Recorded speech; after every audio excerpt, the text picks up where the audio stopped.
with a cloud over her name and a resigned smile. Lady Pembroke's fan paused. She managed a laugh. "My dear Mr. Cotterell, what an odd selection." "But brave," he said, with the guile of a child who has just loaded a spring. "We are eager to be improved." Lady Pembroke opened her mouth, closed it, and produced something that could, in generous lighting, be called a defense. It involved charity and one's mistakes and the fragility of youth, and never once used the word kindness. When she finished, the applause was polite, because it knew how. "Splendid," Cotterell lied merrily. "A lesson to us all." "Indeed," said Nathaniel, tone mild as rain. He had not risen, had not sought attention. He simply let the words come. "It is always braver to defend the absent than to wound the present." Harriet didn't turn her head. She didn't need to. She could feel Lady Pembroke receiving it like a pin through silk. "Your forfeit, Lord Dean?" Cotterell asked, grateful for a softer task. Nathaniel considered. "I'll trade mine," he said to a rustle of curiosity. "I'll take one meant for someone who prefers silence." Cotterell, who truly was in love with novelty, nodded and drew again. "Very well. For the silent, reveal one thing you want that can't be bought." Margaret's head tipped the smallest fraction toward Harriet. Hugh's mouth flattened, hiding approval. A log in the grate settled with a soft sigh.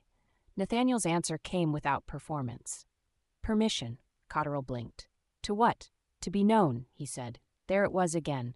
The recalibration, the room adjusting its balance. Nothing romantic, nothing florid, and yet something that made a few people look away and one or two look differently at their own hands. Rain ratcheted harder at the windows, then softened. The game ran its course, as games do. Tokens returned, laughter filed, promises made to play again, and almost certainly never kept. Lady Durham declared victory belonged to anyone who remembered all the rules, which absolved everyone at once. People rose, skirts shushed, the room took a breath and assumed another shape. Harriet did not go to Nathaniel when it ended. He did not come to her.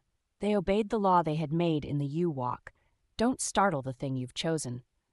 But as she crossed to the tea-table for the biscuit she had earned, he passed within a step and paused only long enough to say, low, "Later."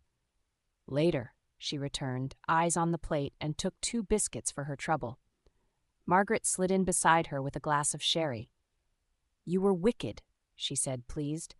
"I told the truth," Harriet replied, surprised to hear how unfrightening the word sounded in her mouth. "Which is often the wickedest act available," Margaret said serenely. She glanced toward the window where the rain played at being forgiving. "The storm may clear by supper." "Will it?"